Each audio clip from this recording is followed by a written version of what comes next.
Sama dalam kehidupan kita ini, kita diberi manual book kehidupan yang bernama Al-Quran. Dan Al-Quran ini telah terbukti bahwa ajaran-ajarannya itu adalah kompatibel ya dengan ilmu dan sains saat ini gitu Mbak Ani ya. Iya.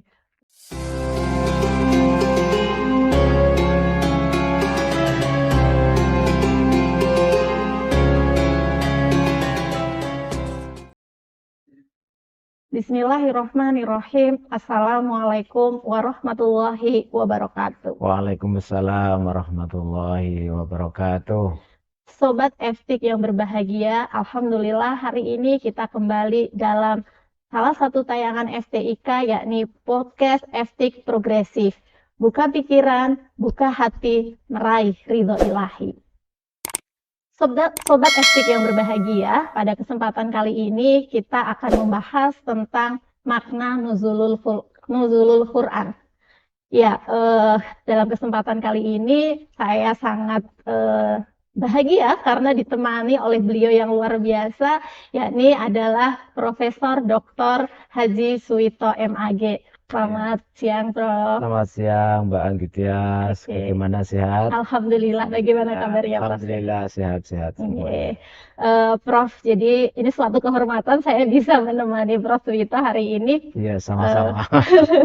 Ya, salah satu bulan Ramadan ini menjadi salah satu bulan yang sangat istimewa bagi kami, Iya. bagi kita umat Muslim begitu ya, Iya. Prof. Di mana dalam satu harinya ada yang istimewa lagi, ya ini adalah nuzulul Iya. Quran begitu, Iya. Prof. Iya. Nah, mungkin bisa sedikit kita sharing, Prof, bagaimana Iya. sih sepertinya kita memaknai nuzulul Quran tersebut gitu. Ya, alhamdulillah, syukurillah, la nikmatillah, la haula wala quwata illa billah, ma ba'd. Mbak Anggi dan para sobat FTIK yang saya cintai, memang Ramadan ini adalah spesial, dan tidak hanya spesial tapi spesial banget. Kita mendapatkan training rohaniyah dengan puasa.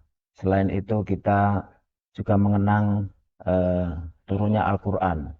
Al-Quran itu memang menurut para ulama itu turun awal pertama kalinya itu di bulan Ramadan. Iqra bismi rabbikal ladzi khalaq gitu ya. Nah, oleh karena itu di bulan Ramadan ini momentum yang luar biasa bagi kita sebagai orang Muslim, sebagai seorang yang mengaku beragama Islam, kita diberikan oleh Allah Subhanahu wa taala diberi panduan hidup. Yang panduan hidup ini akan dijamin keselamatan kita asal kita menggunakan dan melaksanakan isi Al-Quran. Rasulullah SAW juga pernah menjamin ya tentu ini jaminan ini kan referensinya adalah Allah Subhanahu wa taala. Taraktu fikum amrayni lam tadillu ma in tamassaktum bihim. Kalian tidak akan tersesat selamanya.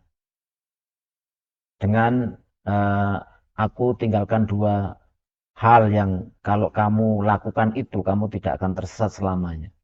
Apa itu? Al-Quran dan sunnahku.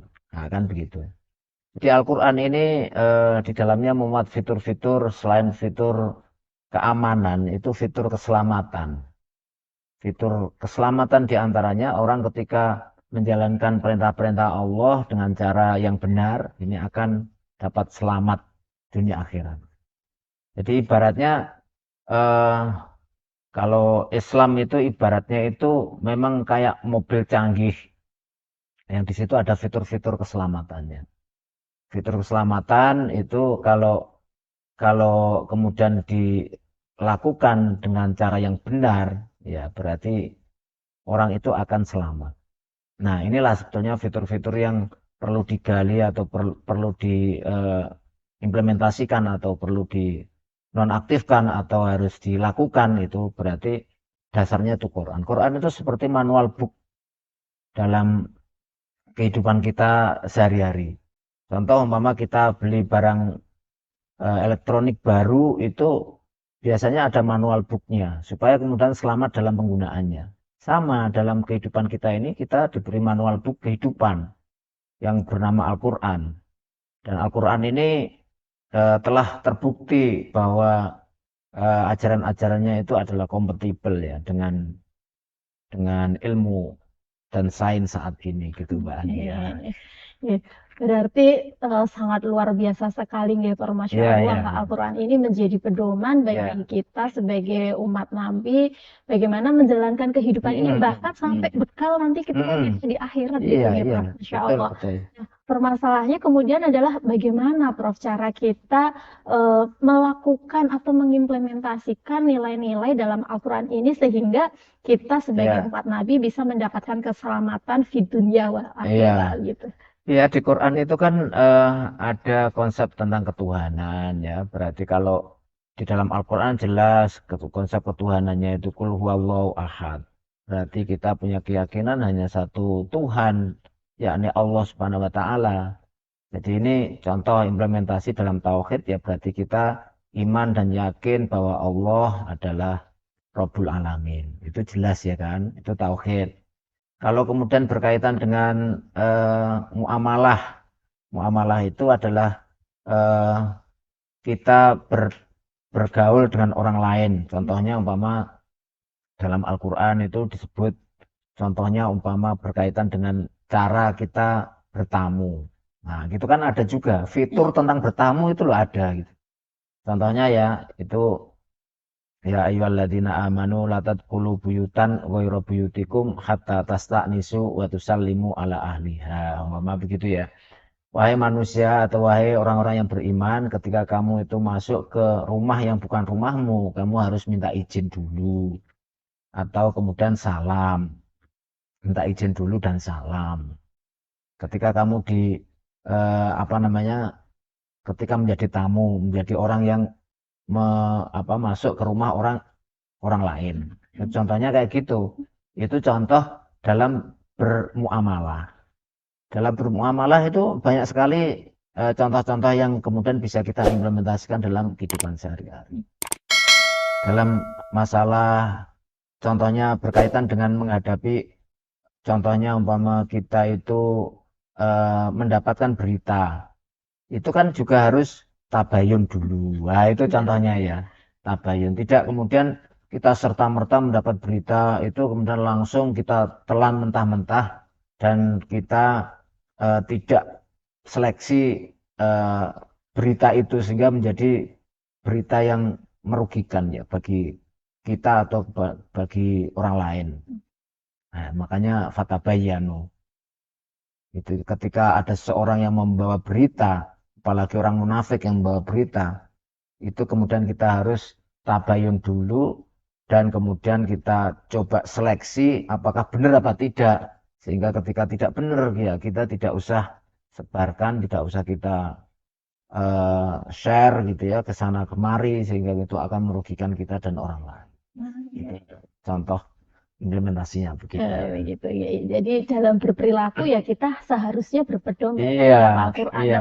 dan pedoman Al-Quran digunakan sebagai pedoman ini juga tidak terbatas usia nih. Ya tidak terbatas Iya. usia. Jadi mulai dari kanak-kanak atau kita itu mau ngajari anak-anak, kan ada juga itu ketika orang tuanya itu sedang eh, di kamar kayak gitu. Itu kan anak itu juga diajari untuk kemudian kalau mau masuk kamar harus ketok pintu dulu. Itu kan ada, itu dalam Quran juga ada.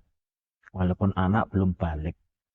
Ketika anak mau eh, ke kamarnya orang tuanya gitu, itu harus diajari sopan santunnya itu, adabnya itu adalah harus harus izin atau harus mengetuk pintu dulu. Itu anak, apalagi terhadap orang yang sudah dewasa dan orang yang sudah tua. Gitu ya. Oke, terima kasih Prof atas pencerahannya hari ini. Alhamdulillah. Ya, Sobat Eftik, mungkin dari beberapa pemaparan yang luar biasa tadi bisa kita simpulkan bahwa Al-Quran sebagai pedoman ini memberikan petunjuk bagi kita untuk menjalankan atau melaksanakan bagaimana kita berperilaku dalam kehidupan di dunia ini sampai mempunyai bekal di akhirat kelak. Iya. Nah, selain itu Al-Quran juga merupakan pegangan utama begitu ya, pegangan utama kita menjalankan kehidupan ini. Iya. Oke, Sobat Eftik yang berbahagia, mungkin itu sedikit kesimpulan untuk podcast hari ini. Sampai berjumpa kembali di podcast-podcast selanjutnya.